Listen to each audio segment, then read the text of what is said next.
जय हिंद साथियों, अभी आप देख रहे हैं सक्सेस की पाठशाला और हम लोग फिर से लुसेंट ऑब्जेक्टिव में विश्व भूगोल में चक्रवात एवं प्रतिचक्रवात से पढ़ना स्टार्ट करेंगे। और हम पहले भी बता चुके हैं, कुछ भी पढ़ेंगे, जो सब्जेक्ट पढ़ेंगे उससे संबंधित मैं डेली टॉप 10 क्वेश्चन आपसे पूछूंगा और उसका जवाब आपको देना है। वीडियो को पुश करके शुरू करते हैं पहला क्वेश्चन से। हमारे साथ कुछ दोस्त भी हैं हमारे। पहला क्वेश्चन आपको भी बताना है, विश्व में कृषि प्रदेशों का वर्गीकरण किन्होंने किया था? इसका राइट आंसर हो जाएगा डी हिटलसी। फिर पूछेगा कि हरमट्टन जान रहे एक हवा है जिसको कि डॉक्टरी हवा के नाम से भी जाना जाता है। तो पूछेगा कि हरमट्टन को कहाँ पर डॉक्टर हवा के नाम से जाना जाता है? इसका राइट क्या होगा? गिनी तट पर। ठीक है। केपी नहर किस देश में स्थित है? भारत में।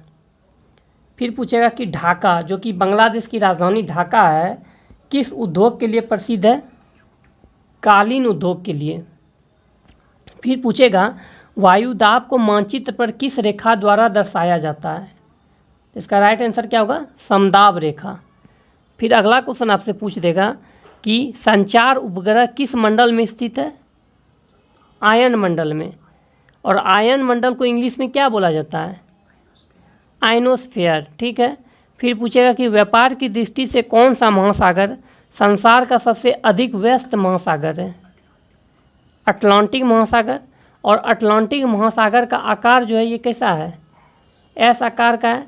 चैलेंजर घटक एक है, ठीक है, वो भी अटलांटिक महासागर में। प्यूरिटो रिको गर्त जो है वो भी आपका अटलांटिक महासागर में है। फिर आपसे एक क्वेश्चन पूछेगा कि किस देश को दक्षिण का ब्रिटेन कहा जाता है? न्यूजीलैंड को दक्षिण का ब्रिटेन कहा जाता है। ठीक है। और पूछेगा फिर अगला क्वेश्चन आपसे कि ऑस्ट्रेलिया महाद्वीप जान रहे हैं, जो कि सबसे छोटा महाद्वीप है आपका, ऑस्ट्रेलिया महाद्वीप है। और इस महाद्वीप में तो एक भी ज्वालामुखी नहीं है। ठीक है। तो पूछेगा कि किस देश को ऑस्ट्रेलिया महाद्वीप किस गोलार्ध में स्थित है? दक्षिणी गोलार्ध में स्थित है। फिर एक क्वेश्चन पूछ देगा कि यूरोप की सबसे लंबी नदी कौन सी है? हाँ, डेन्यूब। यूरोप की सबसे लंबी नदी जो है वो सॉरी मिस्टेक हो गया। यूरोप की सबसे लंबी नदी जो है वो वोल्गा ही है, वोल्गा नदी है। अब पूछेगा कि वोल्गा नदी कहाँ पे जाके गिरती है? कैस्पियन सागर में गिरती है। नील नदी जो आपका भूमध्य सागर में गिरती है, वोल्गा नदी जो है कैस्पियन सागर में गिरती है, और जॉर्डन नदी जो है वो आपका मृत सागर में गिरती है। ठीक है। अब हम लोग आते हैं अपने सब्जेक्ट पे। अभी हम लोग पढ़ेंगे चक्रवात एवं प्रतिचक्रवात। ठीक है। देखिए पहला क्वेश्चन से स्टार्ट करेंगे। चक्रवात की उत्पत्ति किस प्रकार से होती है? तो दो भिन्न तापमान वाली वायु राशियों के मिलने से। फिर क्वेश्चन 2 से स्टार्ट होगा कि चक्रवात की दिशा क्या होती है? तो ये होता है उत्तरी गोलार्ध में घड़ी की सुई के विपरीत और दक्षिणी गोलार्ध में घड़ी के सुई के अनुकूल। चक्रवात की आकृति इनमें से किस आकार की होती है? अंडाकार होता है। चक्रवात का शांत क्षेत्र क्या कहलाता है? चक्षु। चक्रवात की आँख एक विशेषता है उष्णकटिबंधीय चक्रवात की। फ्रंटल वर्षा किस कारण से होता है? चक्रवातीय गतिविधि। निम्नलिखित में से कौन सा कथन सही है? तो 1 और 2। चक्रवात एक निम्न दाब तंत्र है। उत्तरी गोलार्ध के चक्रवात में पवन संचलन दक्षिणावर्ती है। नेक्स्ट क्वेश्चन पे हम लोग चलते हैं। फिर टी मापक पर निम्न में से किसका मापन किया जाता है? चक्रवातों की शक्ति का। फिलीपींस, जापान तथा चीन सागर में जो उष्णकटिबंधीय चक्रवाती तूफान आते हैं उन्हें क्या कहा जाता है? टाइफून। हरिकेन चलता है मिसिसिपी घाटी में। निम्नलिखित में से कौन सा देश टाइफून से प्रभावित रहता है? फिलीपींस एवं जापान। ठीक है। कल बताइए कि फ्यूजियामा ज्वालामुखी कहाँ है? जापान में है। मेयन ज्वालामुखी कहाँ है? फिलीपींस में है। ऑप्शन में 2 नाम था इसलिए हम पूछ दिए कि फ्यूजियामा ज्वालामुखी जो है जापान में और मेयन जो है वो फिलीपींस में है। फिर है 12 नंबर। देखिए उष्णकटिबंधीय चक्रवातों को ऑस्ट्रेलिया में किस नाम से जाना जाता है? विली विली। निम्न में से किस हवा में चक्रवातीय गति का अभाव पाया जाता है? पापागयो। चक्रवातों की उत्पत्ति से संबंधित भंवर सिद्धांत के प्रतिपादक कौन है? इनमें से कोई नहीं है। टॉर्नेडो का मुख्य संबंध है उत्तरी अमेरिका से। 16 नंबर पे आते हैं। चक्रवातों की उत्पत्ति से संबंधित ध्रुवीय वाताग्र सिद्धांत का प्रतिपादन निम्नलिखित में से किसके द्वारा किया गया है? जे बर्कनीज के द्वारा। निम्नलिखित में से कौन सा सिद्धांत चक्रवातों की उत्पत्ति की व्याख्या नहीं करता है? प्रसंगमी तरंग सिद्धांत।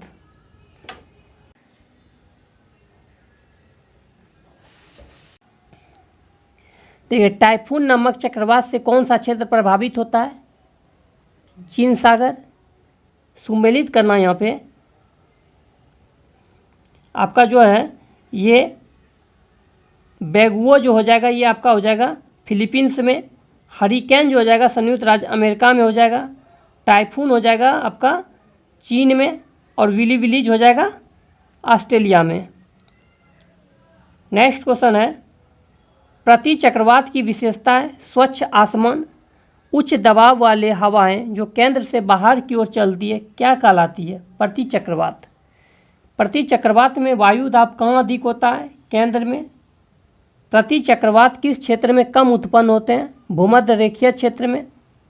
प्रति चक्रवात किस क्षेत्र में अधिक उत्पन्न होते हैं? उपोष्ण कटिबंधीय उच्च दाब क्षेत्र। प्रति चक्रवात चक्रवात की तुलना में होते हैं बड़े। प्रति चक्रवात की आकृति सामान्य होती है गोलाकार। क्वेश्चन नंबर 27 देखिए, प्रति चक्रवात में वायु की दिशा होती है उत्तरी गोलार्ध में घड़ी की सुइयों के अनुकूल तथा दक्षिणी गोलार्ध में घड़ी की सुइयों के विपरीत। निम्नलिखित कथनों में से कौन सा प्रति चक्रवात के संदर्भ में सही है? प्रति चक्रवात उच्च दाब केंद्रयुक्त एवं पवन तंत्र है। निम्नलिखित में से कौन सर्वाधिक विनाशकारी होता है? टॉर्नेडो। टॉर्नेडो है एक अति निम्न दाब केंद्र। चक्रवात कब होता है? जब केंद्र में निम्न दाब और चारों ओर उच्च दाब क्षेत्र होता है। चक्रवातों की सही विशेषता निम्नलिखित में से क्या होती है? शीतोष्ण चक्रवात पश्चिमी पवनों के साथ पश्चिम से पूर्व की ओर चलते हैं। अब हम लोग पढ़ेंगे मेघ एवं वर्षण 14 में। तो देखिए, पहला क्वेश्चन से निम्नलिखित में से किस मेघ को मोती का माता कहा जाता है? पक्षाभ मेघ। फिर से एक बार देखिए, निम्नलिखित में से किस मेघ को मोती का माता कहा जाता है? पक्षाभ मेघ।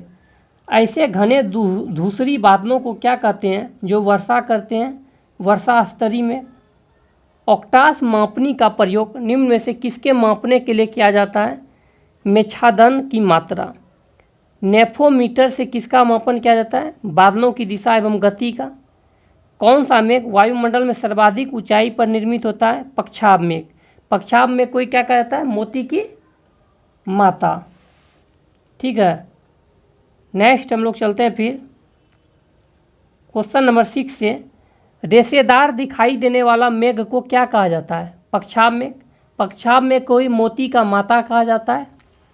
निम्नलिखित में से किस मेघ को शीर्ष गोभी के फूल के समान प्रतीत होता है? कपासी मेघ। फिर से देखिए एक बार, निम्नलिखित में से किस मेघ का शीर्ष गोभी के फूल के समान प्रतीत होता है? कपासी मेघ। विषुवतीय प्रदेश में सामान्यतः कौन सा मेघ देखने को मिलता है? कपासी मेघ। तड़ित झंझा एवं मूसलाधार वर्षा किस मेघ की महत्वपूर्ण विशेषता है? कपासी मेघ का। निम्नलिखित में से कौन सा मेघ सूर्य एवं चंद्रमा के चारों ओर प्रभा मंडल का निर्माण करता है? पक्षाभ स्तरी। रेगिस्तानों में बादल बरसते नहीं हैं निम्न आर्द्रता के कारण। फिर से एक बार देखिए इसको, 11 नंबर को। रेगिस्तानों में बादल बरसते नहीं हैं, इसका कारण क्या है? निम्न आर्द्रता का कम कारण, निम्न आर्द्रता का कारण। नेक्स्ट क्वेश्चन पे हम चलते हैं 12 नंबर पे हम लोग। किसी स्थान विशेष की वर्षा निर्भर करती है पर्वतों की दिशा पर। भूमध्य रेखीय प्रदेश में किस प्रकार की वर्षा होती है? संवहनीय वर्षा। शीतोष्ण कटिबंधीय क्षेत्रों में सामान्यतः किस प्रकार की वर्षा होती है? चक्रवातीय। पवन विमुख ढालों की अपेक्षा पवनाभिमुख ढालों पर दृष्टि अधिक होती है। यह किस वर्षा की विशेषता है? पवनकृत। संसार की अधिकांश वर्षा निम्न में से किस रूप में होती है? पर्वतीय वर्षा। निम्नलिखित में से किस क्षेत्र में सालों भर वर्षा होती है? भूमध्यरेखीय। निम्नलिखित में से किस क्षेत्र में जाड़े की ऋतु में ही वर्षा होती है? भूमध्यसागरीय। वृष्टि छाया प्रदेश किसे कहते हैं? पर्वतों की पवनाभिमुख ढाल को।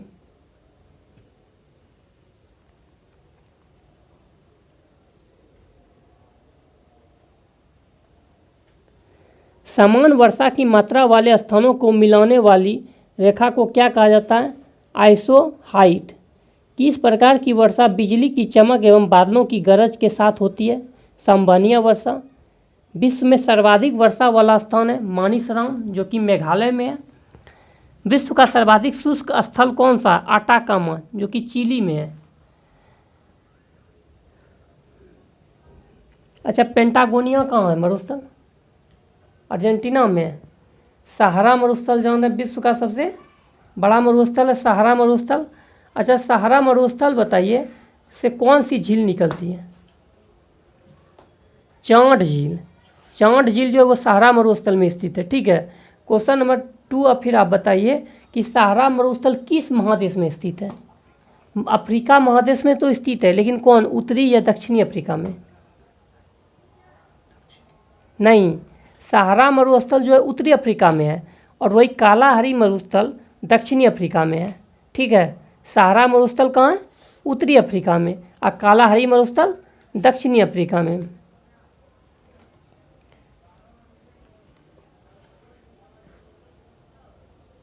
जैसे कि अभी आप कुछ को एक क्वेश्चन भी पढ़े होंगे कि उत्तरी सह्याद्री, जैसे भारत में आ जाइए थोड़ा सा, उत्तरी सह्याद्री की सर्वोच्च चोटी कौन सा है? नहीं, आज तो आप पढ़ें कि दक्षिणी सह्याद्री की सर्वोच्च चोटी कौन सा है? दक्षिणी है, उत्तरी और दक्षिणी है। दक्षिणी का है कुद्रेमुख, और उत्तरी सह्याद्री बोलेगा तो हो जाएगा कालसूबाई। उत्तरी सह्याद्री की सर्वोच्च चोटी है कालसूबाई, और दूसरी उत्तरी सह्याद्री की सर्वोच्च चोटी है जो वो है महाबलेश्वर, जो कि महाराष्ट्र में है। उससे 5 गो नदी निकलता है ना, कृष्णा, सावित्री, वेन्ना, गायत्री, कोयना, 5 नदी निकलता है महाबलेश्वर से, जो कि महाराष्ट्र में। चलिए हम लोग आगे अब आते हैं 24 नंबर से।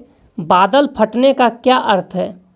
भारी तूफान के साथ असाधारण रूप से भारी बरसात। रेगिस्तान में बादल अवक्षेप होकर क्यों नहीं बरसते? कम आर्द्रता के कारण।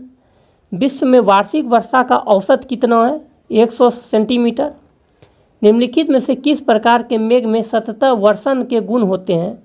वर्षा स्तरीय मेघ। निम्नलिखित मेघों में से कौन सा वर्षाधारी मेघ है? वर्षा मेघ। अब यहाँ पे मिलान करना है आपको। देखिए, अरल सागर जो है ये आपका कहाँ स्थित है? कजाकिस्तान में। ठीक है, मिशिगन झील जो,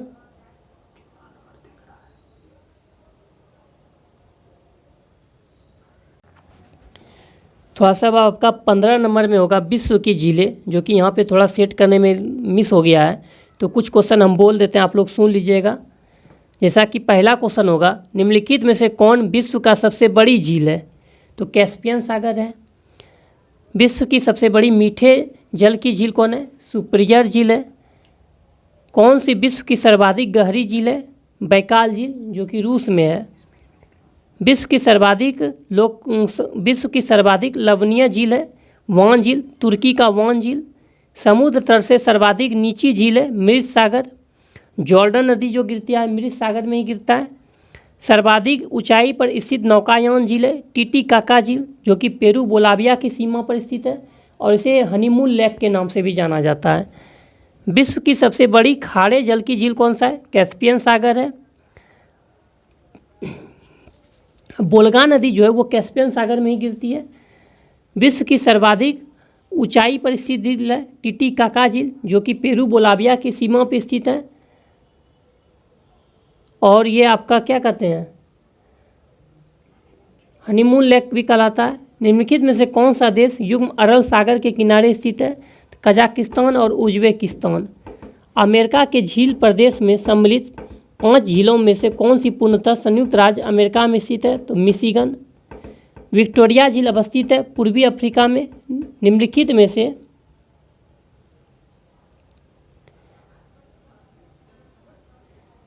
निम्नलिखित में से किस एक की सीमा कैस्पियन सागर से नहीं लगी है? आर्मेनिया का नहीं लगा है, अजरबैजान, कजाकिस्तान और तुर्कमेनिस्तान का लगा है।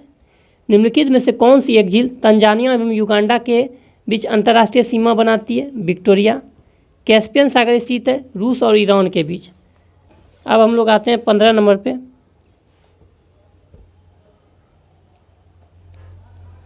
देखिए, अरल सागर जो स्थित है ये आपका कजाकिस्तान में स्थित है। मिशिगन झील जो स्थित है ये संयुक्त राज्य अमेरिका में स्थित है। ग्रेट बैरियर झील कनाडा में स्थित है और आयर झील ऑस्ट्रेलिया में स्थित है। फिर से देखिए, अरल सागर हो जाएगा कजाकिस्तान, मिशिगन झील हो जाएगा संयुक्त राज्य अमेरिका, ग्रेट बैरियर झील हो जाएगा कनाडा और आयर झील हो जाएगा ऑस्ट्रेलिया। नेक्स्ट क्वेश्चन है, निम्नलिखित में से कौन सी झील खारे पानी की झील नहीं है? तो बैकाल झील जो है ये खारे पानी की झील नहीं है। बैकाल झील जो कि रूस में है, कैस्पियन सागर है, ग्रेट सॉल्ट लेक है और वान झील है। विक्टोरिया झील किन अफ्रीकी देशों के मध्य स्थित है? तो तंजानिया, केन्या और युगांडा। निम्नलिखित में से किस देश को 1000 झीलों की भूमि कहा जाता है? फिनलैंड को 1000 झीलों की भूमि और 1000 हाथियों, सफ़ेद हाथियों की भूमि थाईलैंड को कहा जाता है। अफ्रीका महाद्वीप में निम्न से कौन सी झील भूमध्य रेखा पर स्थित है? विक्टोरिया। फिर से देखिए एक बार 19 नंबर, अफ्रीका महाद्वीप में निम्न से कौन सी झील भूमध्य रेखा पर स्थित है? विक्टोरिया झील। विश्व की सर्वाधिक खारे जल की झील वान झील किस देश में स्थित है? तुर्की में। निम्नलिखित में से वह सागर कौन सा है जो भूबंध है? अरल सागर। अफ्रीका महाद्वीप की सबसे बड़ी झील है विक्टोरिया। निम्नलिखित में से कौन सी विश्व की सबसे बड़ी खारे पानी की झीलों में से एक है? मृत सागर। देखिए, निम्नलिखित में से कौन सा युग्म गलत है? तो यहाँ देखिए, ओनेगा जो है ये दिया हुआ है यहाँ पे साफ, ओनेगा जो है ये ऑस्ट्रेलिया, ही गलत हो जाएगा। ओनेगा झील जो है ये रूस में है। लगौडा और ओनेगा ये दोनों झील जो है आपका रूस में है। ऐसे बैकाल झील भी आपका रूस में ही है, बाकी सब सही है। ग्रेट बैरियर रीफ जो है ये झील कनाडा में है। मिशिगन झील जो है संयुक्त राज्य अमेरिका में। टिटिकाका झील जो है ये पेरू बोलाविया की सीमा पर स्थित है और इसे नौकायान झील भी जाना जाता है और हनीमून लेक भी कहा जाता है इसे, ठीक है। क्वेश्चन नंबर 25, निम्नलिखित में से कौन ईरान की सीमा को स्पर्श करता है? कैस्पियन सागर। निम्नलिखित में से किसे पर्ल ऑफ साइबेरिया कहा जाता है? तो बैकाल झील को कहा जाता है। नेक्स्ट क्वेश्चन पे चलते हैं। नेक्स्ट क्वेश्चन है आपका 27 नंबर से, किस देश की सीमा कैस्पियन झील से नहीं मिलती है? तो यूक्रेन का नहीं मिलता है। अजरबैजान, रूस और तुर्कमेनिस्तान का मिलता है। फिर से देखिए, किस देश की सीमा कैस्पियन झील से नहीं मिलती है? तो यूक्रेन नहीं मिलता है। यूक्रेन की राजधानी क्या है? कीव है, जो कि नीपर नदी के किनारे है। नेक्स्ट है, देखिए कौन सी झील किस नगर में स्थित है? यहाँ पे यही बताना है आपको। जैसे कि देखिए, इरी झील जो है ये आपका डेट्रायट में, मिशिगन झील जो है ये गैरी में, ओरिएंटो झील है हैमिल्टन में और सुप्रियर झील है डुलूथ में। नेक्स्ट है, टॉनले सैप नामक झील निम्नलिखित में से किस देश में स्थित है? कंबोडिया में। पृथ्वी पर सबसे गहरा झील, गहरा स्थल है मृत सागर। निम्नलिखित राज्य अमेरिका की बृहद झीलों का पूर्व से पश्चिम की ओर सही क्रम क्या है? ओरिएंटो, इरी, ह्यूमरस, मिशिगन, सुपीरियर। प्रसिद्ध अंगुलियों नुमा झील कहाँ स्थित है? संयुक्त राज्य अमेरिका में। टिटिकाका झील कहाँ स्थित है? पेरू बोलाविया की सीमा पर। निम्नलिखित में से कौन सी झील हनीमून लेक कहलाती है? तो टिटिकाका। नीचे दिए गए कूट से निम्नलिखित झीलों का क्षेत्रफल की दृष्टि से सही अवरोही क्रम में व्यवस्थित कीजिए। तो पहले हो जाएगा सुपीरियर, तब हो जाएगा विक्टोरिया, तब बैकाल, तब ग्रेट बैरियर हो जाएगा। नेक्स्ट हम लोग पढ़ेंगे विश्व के जलप्रपात। आज थोड़ा सा फिर से टाइप करने में दिक्कत हो गया है। पहला क्वेश्चन है, विश्व में सबसे ऊंचा जलप्रपात है एंजिल जलप्रपात। विश्व का सबसे ऊंचा जलप्रपात किस देश में स्थित है? तो वेनेजुएला में।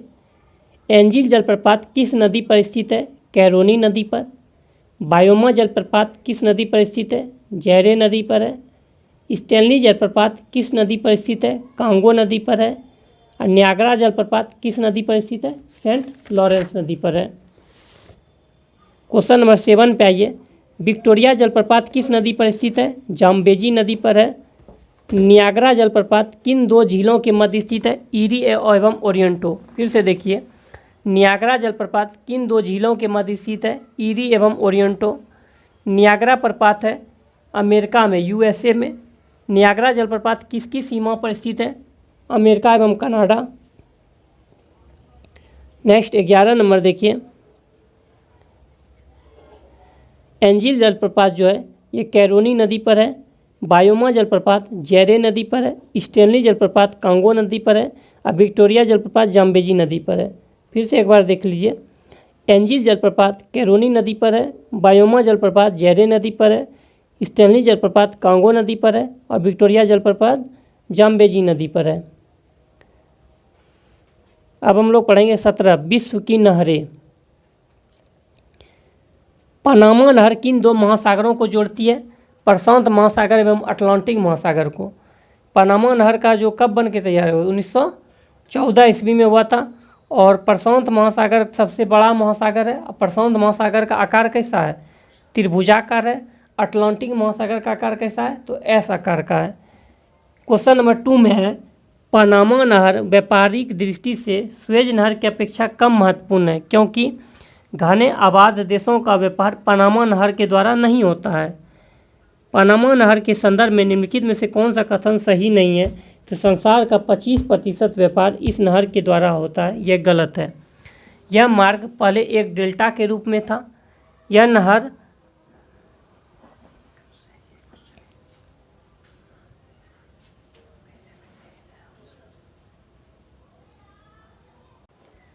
क्वेश्चन नंबर 3 फिर से देखिए, पनामा नहर के संदर्भ में निम्नलिखित में से कौन सा कथन सही नहीं है? यह मार्ग पहले एक डेल्टा के रूप में था, ये गलत है। सही क्या है? संसार का 25% व्यापार इस नहर के द्वारा होता है, ये सही है। यह नहर अटलांटिक महासागर व प्रशांत महासागर को मिलाती है, ये भी सही है। यह नहर इस मार्ग की लंबाई 64.8 किलोमीटर है। नेक्स्ट है, पनामा नहर के उत्तरी सिरे पर कौन सा पत्तन स्थित है? कोलैन। पनामा नहर के उत्तरी सिरे पर कौन सा पत्तन स्थित है? कोलैन।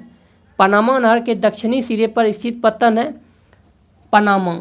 विश्व का सबसे बड़ी जहाज रौनी नहर है सुएज नहर। सुएज नहर जोड़ता है भूमध्य सागर को लाल सागर से। सुएज नहर की उत्तरी सिरे पर कौन सा पत्तन स्थित है? Port Said. सुएज नहर के दक्षिण सिरे पर कौन सा पत्तन स्थित है? सुएज। सुएज नहर में झालों का पूर्णतः अभाव क्यों पाया जाता है? नहर के दोनों किनारों एवं समुद्र तल के जल स्तर से में सामान्यता पाई जाती है। सुएज नहर का निर्माण कब प्रारंभ हुआ? 1854 ईस्वी में।